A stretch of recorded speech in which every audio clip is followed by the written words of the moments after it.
Okay. Questions? Ash? The mechanism that we use H plus H2O with the alkyne. So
where's my extra pen out? It's in my bag that I had the other day, which is not on the cart.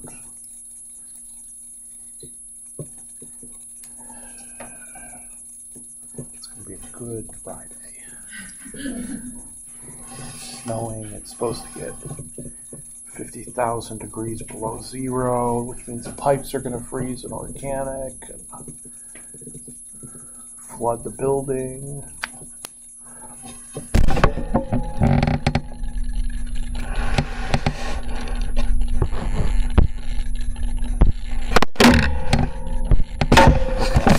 We're going to write with my finger, so it's not going to be as precise.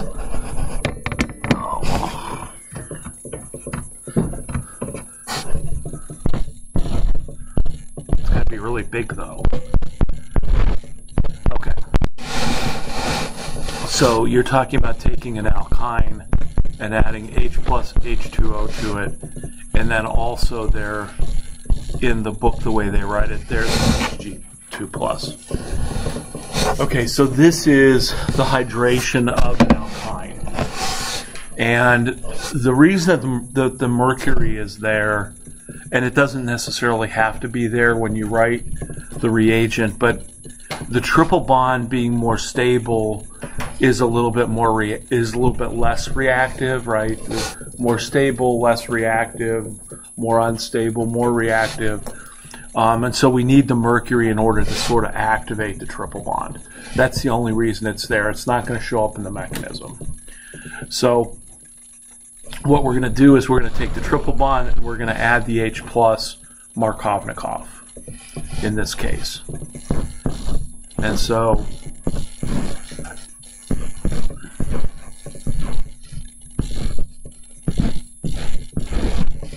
we're going to end up with the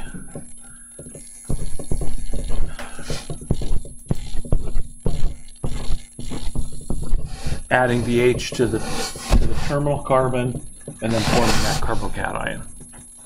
So then it's going to be like the alkyne or alkene hydration. The water's then going to come in and add to the carbocation so that we're going to form our oxonium ion.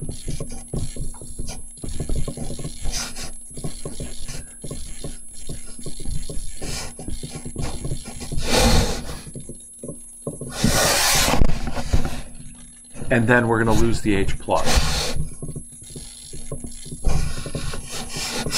So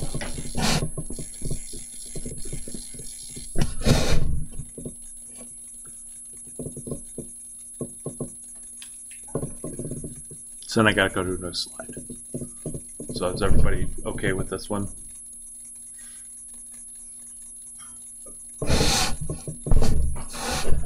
So then we're going to end up with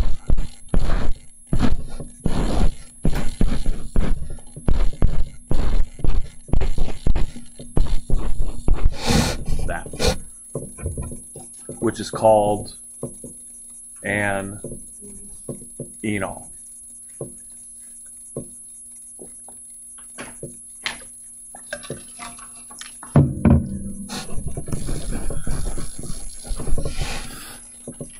So then, to form the final product, wherever the OH ends up, that's going to become a carbonyl. So the way we move the electrons is we take the OH bond and we move it to form the carbonyl. So that's breaking the H. So I'm going to put the H in a box if I can. And then the pair of electrons in the double bond will come out and now form the bond to that H. So the H switches over from the OH to being a CH. And so that's an equilibrium reaction, so that now we'll end up with our carbonyl group, and then we'll end up with our CH3 group, where that H has now transferred from the O to the hydrogen. And so this is what we called tautomerization equilibrium.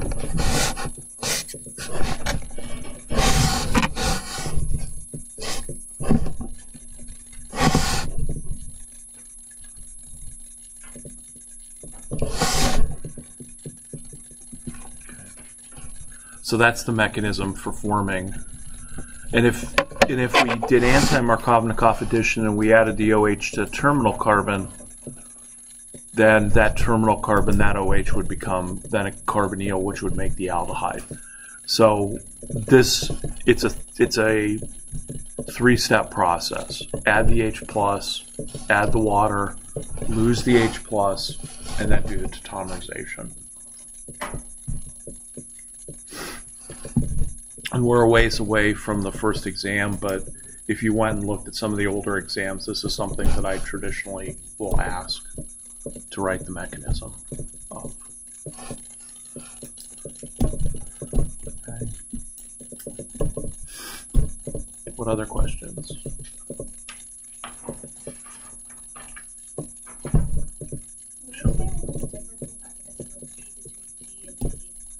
D and E. Hold yourself.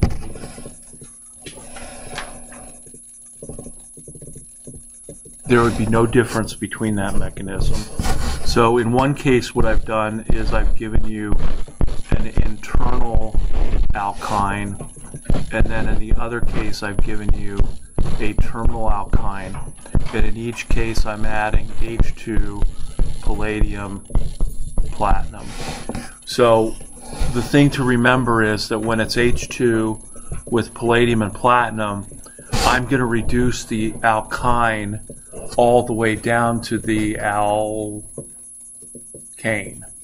So both of those then would be reduced down to the alkane.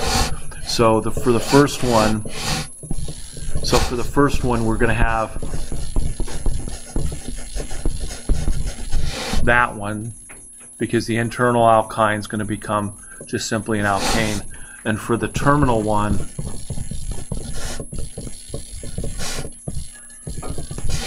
same thing. Why did I ask those two questions side by side?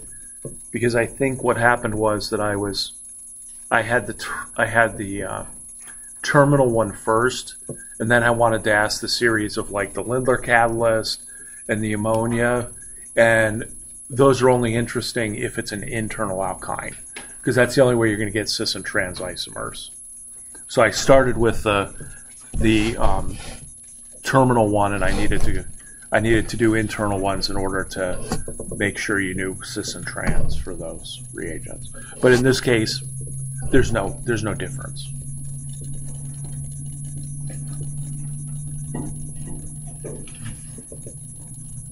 What else? Katie?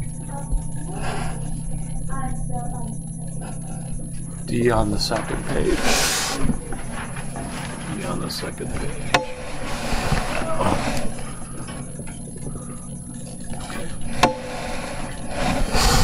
So, in that case,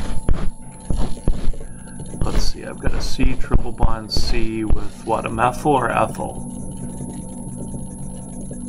Ethyl? Okay. So when you're doing, so we're going to do hydration again. So we're going to add H plus H2O, and then the mercury should be there. Whether it's there or not, again, isn't critical. So if I said, okay, where should I add the H plus to add it Markovnikov? Should I add it to the left carbon of the triple bond or of the right carbon of the triple bond? What would you say? Because I want to do Markovnikov addition.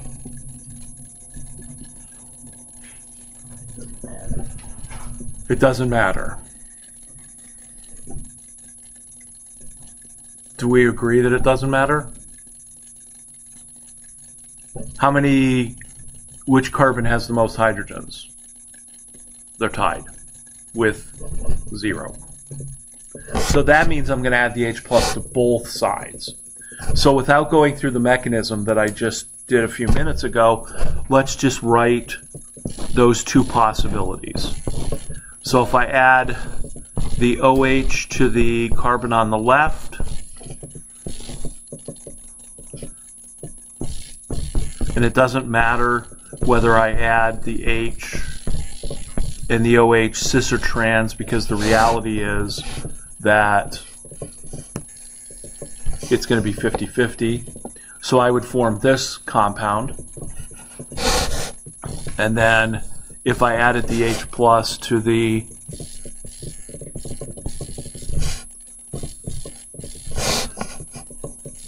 right-hand or the left-hand carbon and the OH to the right, I'm going to form that product with the CH2CH3. So in this case, I'm going to get both of those products because there is no Markovnikov addition because each carbon has the same number of hydrogens. So now what happens to the OH groups? They get turned into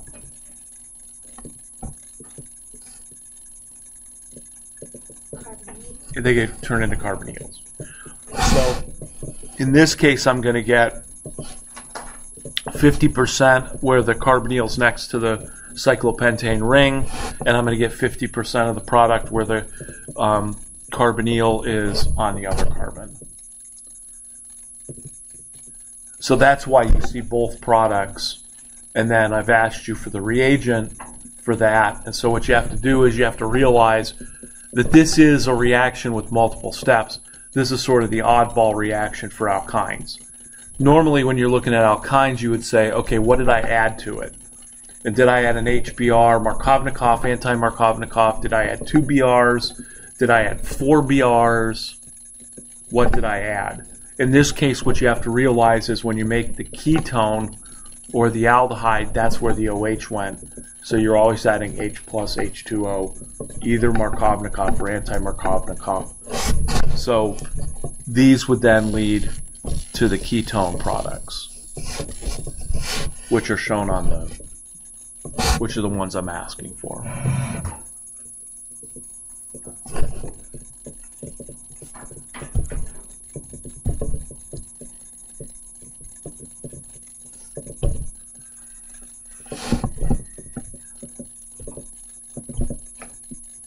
What else?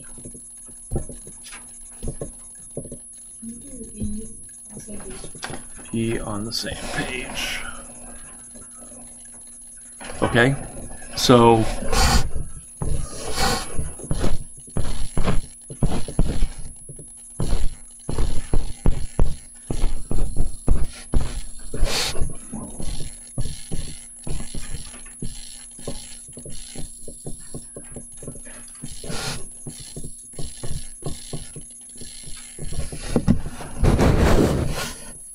Okay, so in this case,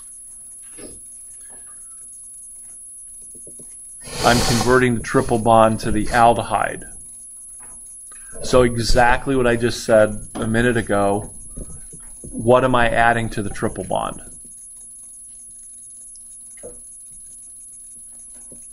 I need to add, Jacob? H2O, mercury. So I need to hydrate it. So I need to add H and OH. But now I need to add the H and the OH anti-Markovnikov. So I need to add the H and the OH anti-Markovnikov. So how would I do that? Well, what are our reagents for adding H and OH anti-Markovnikov? If you said BH3, H2O2, I would accept that. Because that's how we've added HOH anti-Markovnikov, is to do hydroboration oxidation. But in reality, that's probably going to give a mixture of the aldehyde and the ketone, because it's not going to add 100% anti-Markovnikov. Because the triple bond is linear, so there's not a lot of steric differentiation. You could argue, well, the cyclohexane or cyclopentane ring's pretty big. And maybe. But what we want to do then is we want to use that SiA2BH, the sterically hindered one, with H2O2, because that will then force the boron to add to the carbon, to the terminal carbon of the triple bond, because now I've made the reagent bulky. And so what I'm going to end up doing then is I'm going to end up forming, I'm going to add the H and then the OH, in this case anti-Markovnikov, and now when the tautomerization happens, then the OH is going to be turned into a carbonyl, which is now an aldehyde.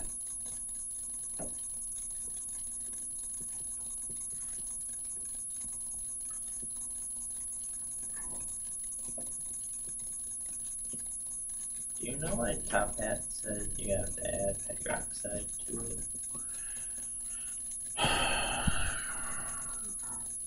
No, other than they're getting real specific on their reagents. So in Top Hat, what you might see is for this reaction, you might see that you need hydroxide for this. And that's just what they're doing, is they're showing you the explicit reagents that you need to do this reaction, as opposed to what we sort of focus on, which are the big reagents. Like I said, I don't care if you include the mercury or don't include the mercury. The reality is the reaction will go a lot smoother if I add mercury.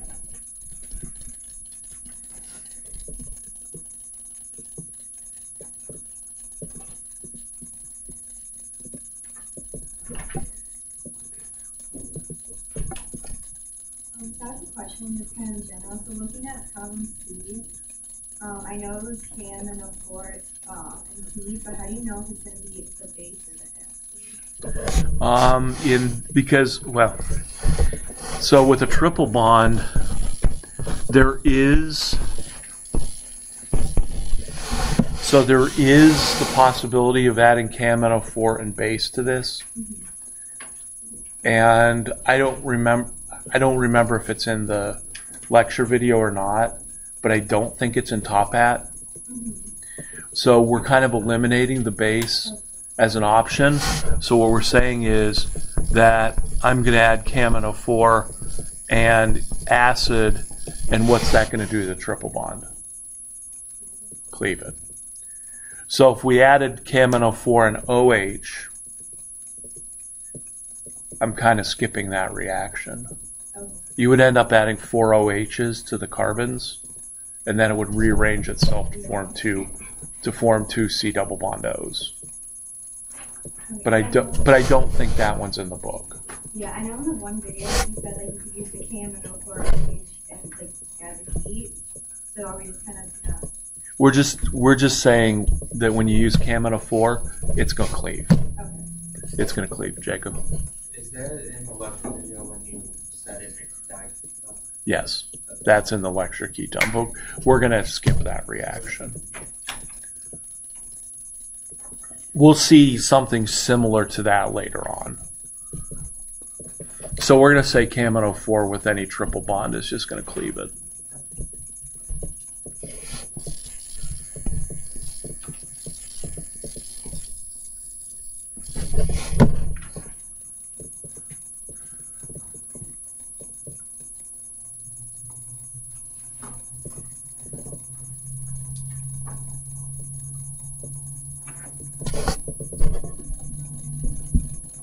What else? Part 3, can all the reactions be neither? Yes. So for the oxidation reductions, you could end up with a neither. So my intention with those reactions were that if you remember the add oxygen, lose oxygen, add hydrogen, lose hydrogen definitions of oxidation reduction, you could kind of look at the reactions and tell whether they're oxidation or reduction. And then the oxidation numbers would either verify that or not verify that. One of the reactions, for instance, if you had the CH3 where I had the OH and we were going to a CH with a BR, kind of looks like we're losing oxygen, so maybe this one is a reduction. But one of the critical things is when you lose oxygen in reduction, it has to be replaced by a hydrogen. I didn't go into the real, detail. I just said lose oxygen, gain oxygen. But when you lose and gain oxygen, or when you lose and gain hydrogen, it's got to kind of be replaced with an oxygen or a hydrogen to be truly oxidation or reduction. So in this case, if we looked at the oxidation number for the two carbons, what would they be? What did you get? What did you get for this, for the oxidation number of that carbon? 0? And what did you get for this one? 0, 2. So this isn't an oxidation or reduction reaction. There's no change in the oxidation numbers. So this would be a neither.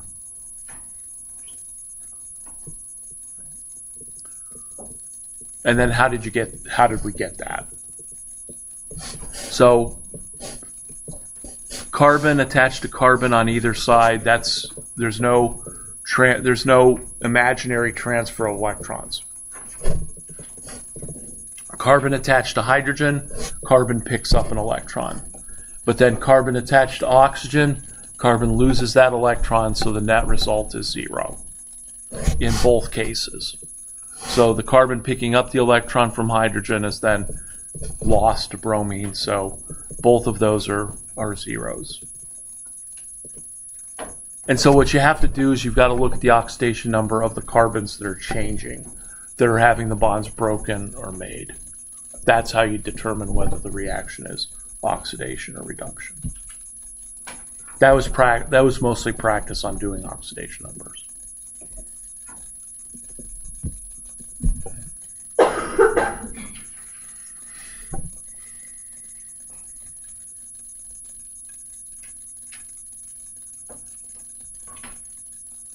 What else?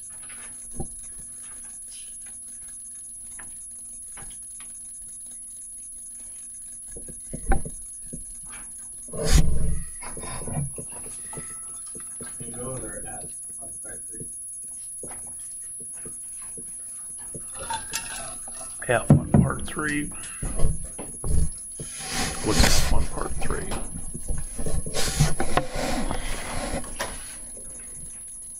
Okay, so we're gonna focus really on the carbon that's changing.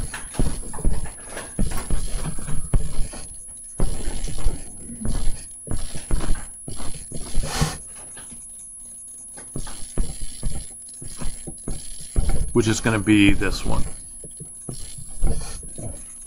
So what did you calculate for the oxidation number of the carbon attached to the bromine cyclopenylbromide. What did you get for this oxidation number? 0. Okay, because again, carbon's gaining from hydrogen, losing the bromine, so it's 0. What is it over here?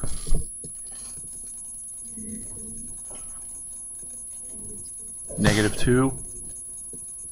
We would in agreement of that it's -2 because it's now picking up an electron from each of the 2 hydrogens. So this is a reduction reaction. So net result is it went from 0 to -2. That means that it did what? It gained 2 electrons. And so gain is the GER part of, so gain electrons reduction. How when you gain hydrogens, you add electrons, or you oxidation number is a positive? In this case, no, because every time you gain a hydrogen, that carbon's going to basically gain the electrons. So it's going to, the net result is this compound is reduced because its oxidation number goes down. So typically when we've talked about gaining hydrogens or losing hydrogens, we've always paired them up with oxygens. This one's different because it's the bromine is basically replacing. So in this case, I'm gaining a hydrogen, which basically would mean reduction, and I'm gaining 2 electrons, which also is reduction.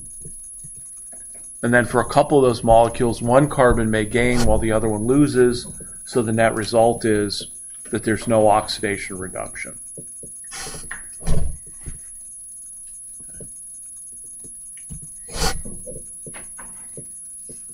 And so all of these, and so the reactions that I gave you, I tried to give you reactions that can actually occur. That you could think about, what reagent would I use to actually do these reactions?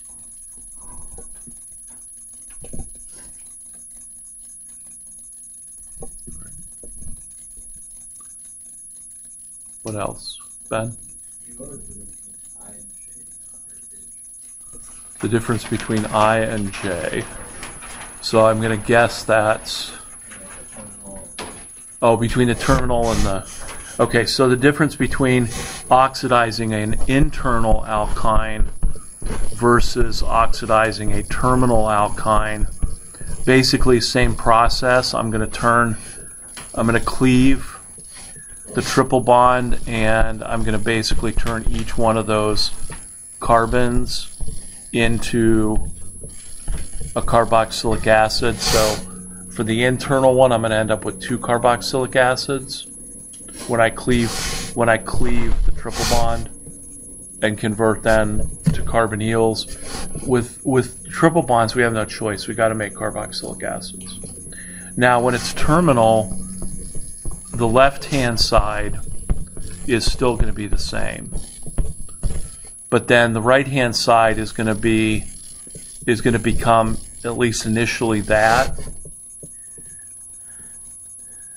which that then is going to be oxidized up to the carbonic acid. And if you remember, carbonic acid breaks down into CO2 and water.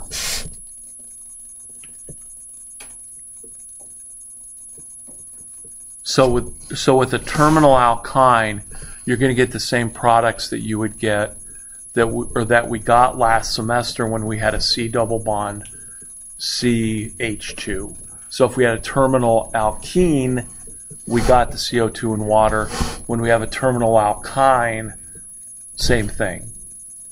We're going to get the CO2 and water.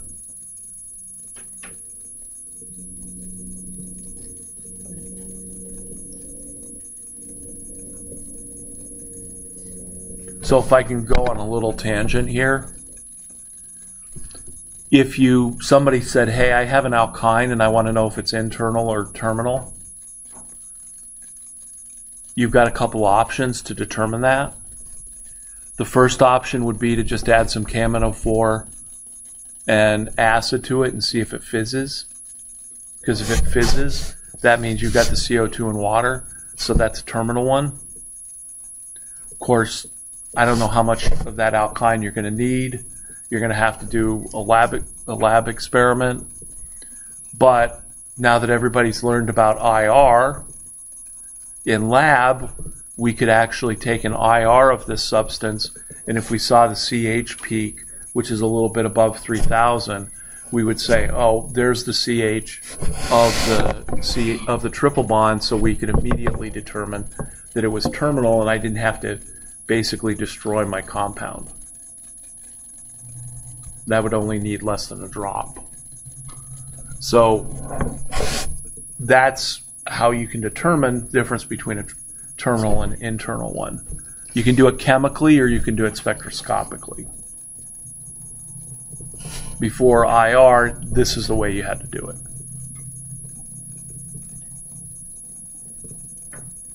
Tangent over.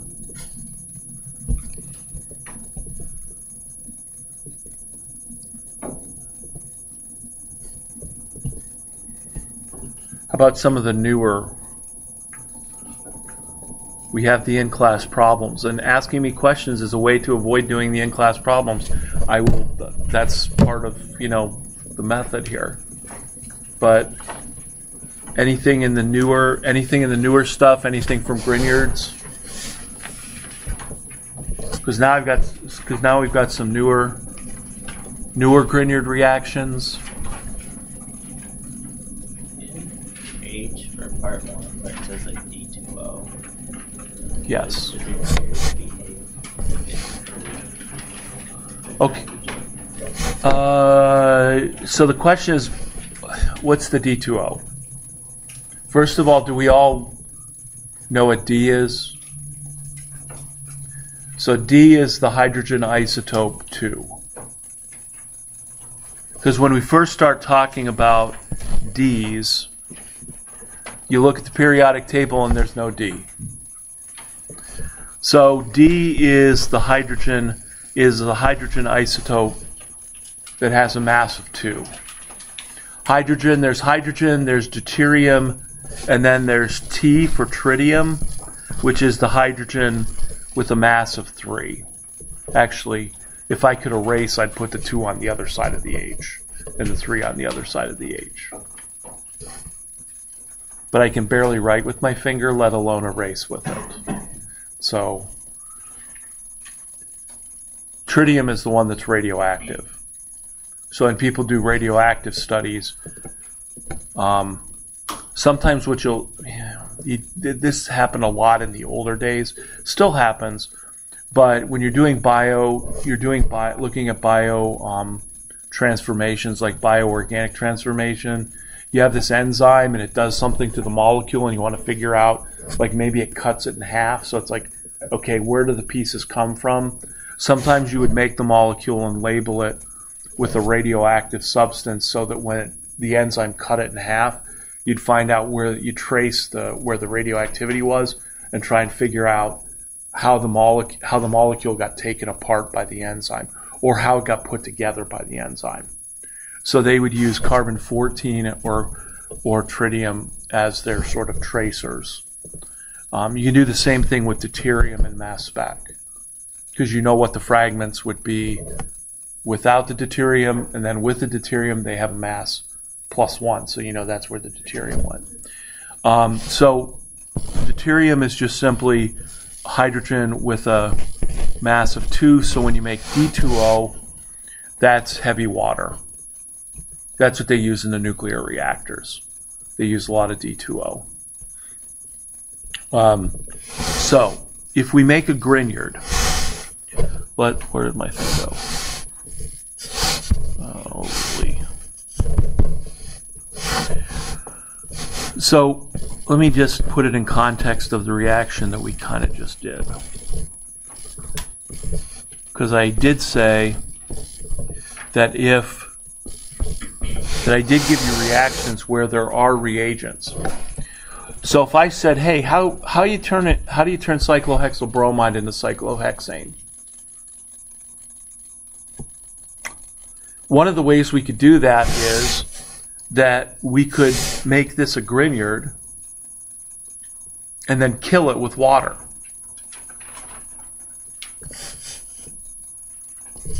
So if we did that, if we said, okay, let's take cyclohexylbromide and let's add magnesium metal to it, and let's form our Grignard. That's now a carbanion, Jacob. What? Isn't it? Same thing, I think. Oh, what did they say? Cyclohexyl? Ignore those little things. Cyclopentyl. So if I took cyclopentyl and I added magnesium to it, I'm going to make the carbanion. So one thing I have to do with the carbanion is I have to keep it away from acids. I've got to keep it away from acids because it will deprotonate anything that's acidic, such as water, carboxylic acids, alcohols, and amines. So when you make a Grignard, you've got to keep it away from those compounds because it will deprotonate them. And once it deprotonates them, your Grignard is gone. It can no longer act as a nucleophile.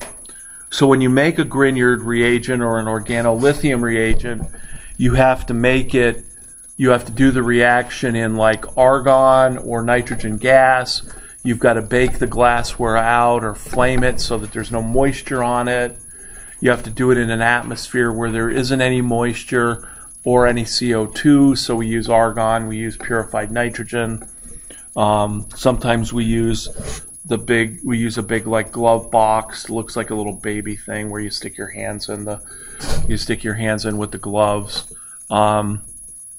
There's 100 different ways to do this, but you've got to keep that compound away from air and moisture. But in this case, what I could do is I could say, no, I want to treat this with water because I want to kill the Grignard because my overall goal here was to convert cyclopentyl bromide to cyclopentane.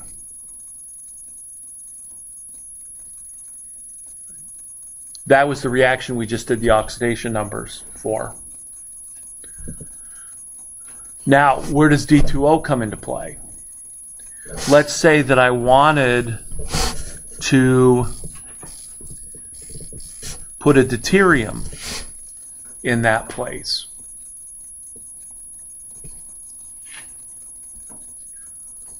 Then I could react this with D2O, and wherever the negative charge is, that's where the deuterium is going to end up. Why would you want to do that? There's probably many different reasons. Hydrogen and deuterium have the same size, but because they're different isotopes, I can tell the difference between them. So for instance, if I had a carbon with a hydrogen, a deuterium, a chlorine, and a methyl group, would that be chiral? It would be. But it would react just like a CH2, Cl, CH3. So in theory, if this was chiral, I'm sure there's many people in the past that when they looked at their SN2 reactions and they wanted to show inversion of configuration, if they were able to make this molecule in the R or the S configuration, they could then do an SN2 and show inversion. And the H and the D would have the same steric hindrance So they could definitely show that the reaction always undergoes inversion of configuration. Because it's not like if I put an ethyl group here, I'm changing the molecule a little bit. And so the deuterium, that's why we might want to, this is called labeling a molecule with deuterium. In a mass spec, well, I'll give you an example of something that we did a few years ago. And I won't get exactly the right number of carbons here.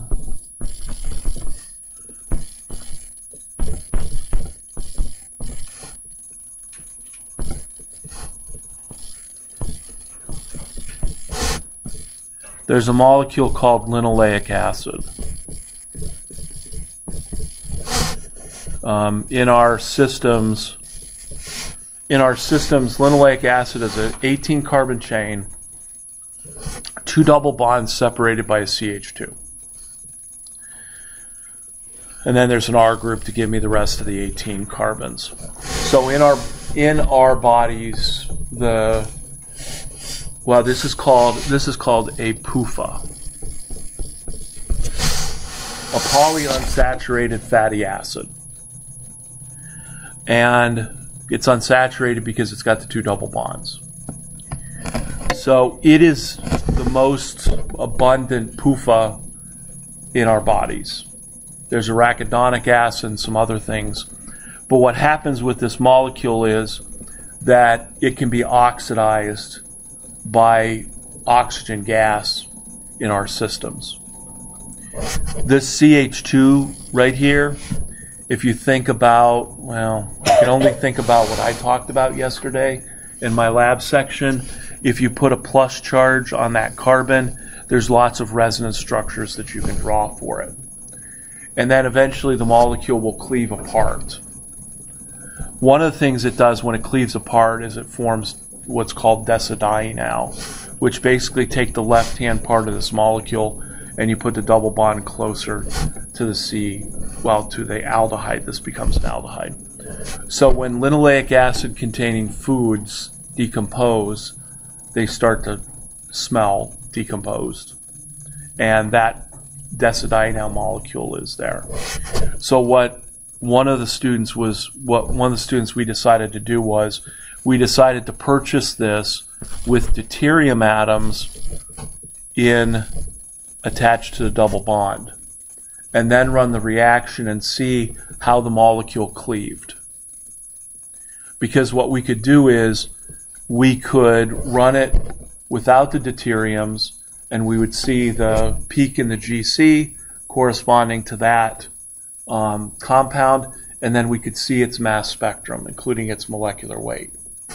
Well, when we put deuteriums on it now, those molecular weights go up by 1. So that we could count the number of deuteriums when this molecule cleaved that were in that piece. And according to one mechanism that somebody wrote, there should have been 3 deuteriums that made it into the cleavage products, which is exactly what we saw. And so if we didn't know that, we would draw all these different mechanisms, and then we would say, okay, if it's this mechanism, 2 of those are going to be carried over. If it's this mechanism, 3 of them. If it's this mechanism, it'd be 4. And so by doing the reaction and doing it with deuteriums, we could then figure out, okay, it was 3, so this mechanism is kind of the most likely. And then we could take that molecule and we could then cleave it and see, okay, how does it cleave? Because the pieces that form, some of them are going to have deuteriums, they're going to be 1 mass higher than the other. So whereas in the old days they used to use tritium or carbon-14 and use radioactivity to figure that out, now we can use mass spec and deuterium because everything gets raised by 1. So the problem is we had to use tandem mass spectrometry, which means we had to cleave the molecule and then we had to collect up the fragment and then cleave the fragment. And by the time you collect the series of fragments and cleave them again, there aren't very many of them. So you see like 4 fragments total. That's not enough. So then you got to make more of this stuff, which I'm not making, I'm buying. I'm not going to mess with making it. So that's one use of deuterium. We haven't gotten to NMR in lab yet, or sort of an introduction to NMR. I know Dr. Simmons didn't make it there on Tuesday. I think Dr. Kwan did, but the solvents that we use in the NMR are all deuterium. Because hydrogen and deuterium has different isotopes, they have different frequencies. So I can't put my molecule into a solvent that has hydrogens, because then I get this big solvent peak and little tiny sample peaks. But if the solvent contains deuterium, it's like that's at 46 megahertz, and I'm looking at 300. It's like tuning the radio to a completely different. I don't see the deuteriums. So we use deuterium as the solvents. So the whole idea here of saying, okay, I can take my Grignard and kill it with deuterium is now I can label it. I can put that deuterium basically wherever the bromine was, because that's where I'm going to make my Grignard. That's the long story.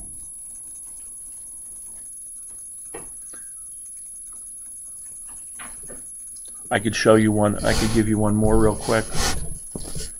Imagine I didn't know anything about E2.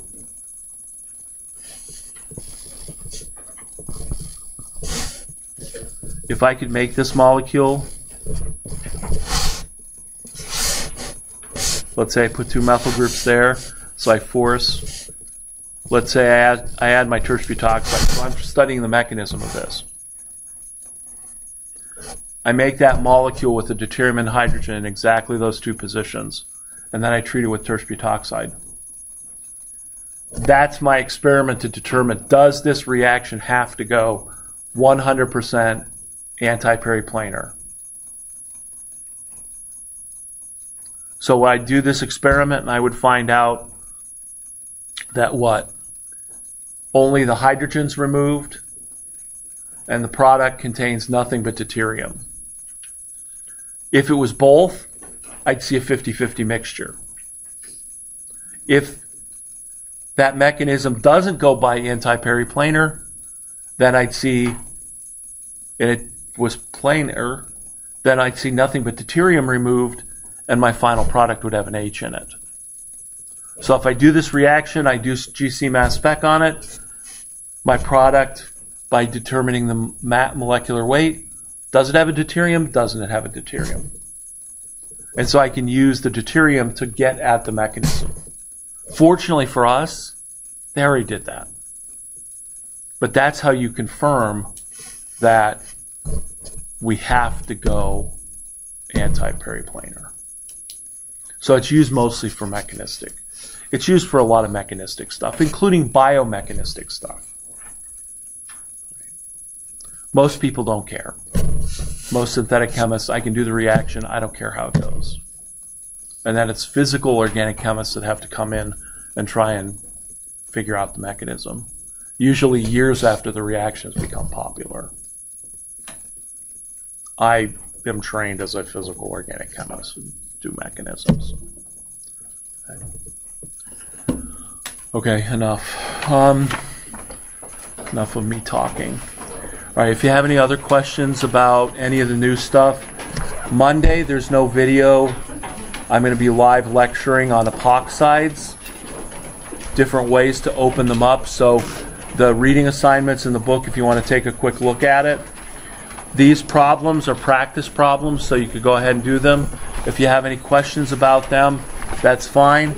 When you're turning in your problems for today, there's another set for Monday, and that is on Grignards. So if you have questions about those, we can talk about them on Monday, but they'll be due on Monday.